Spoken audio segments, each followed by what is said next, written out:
Tatlong linggo bago ang bilang Pilipino 2025, pasok sa Magic 12 ng latest senatorial survey ng SWS ang 9 na kandidato ng Alyansa ng Administrasyon. Narito ang report ni Mean Los Baños. 3 linggo bago ang eleksyon, sino-sino ang iboboto mong senador?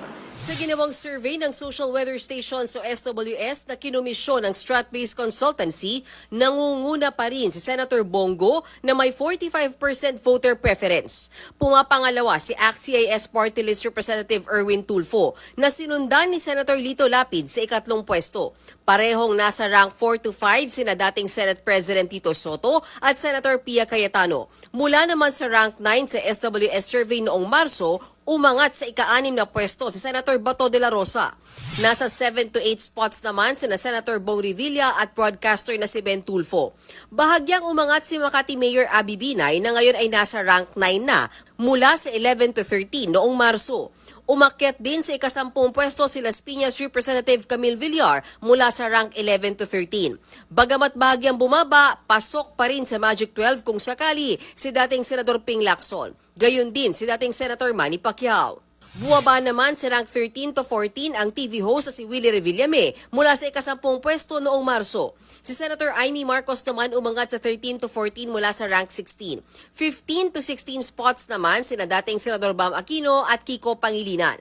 Habang 17 to 18 sina Philip Salvador at Benher Abalos. Ginawa ang survey noong April 11 to 15 sa pamamagitan ng face-to-face interview sa 1,800 respondents sa Metro Manila, Balance Luzon, Visayas at Mindanao.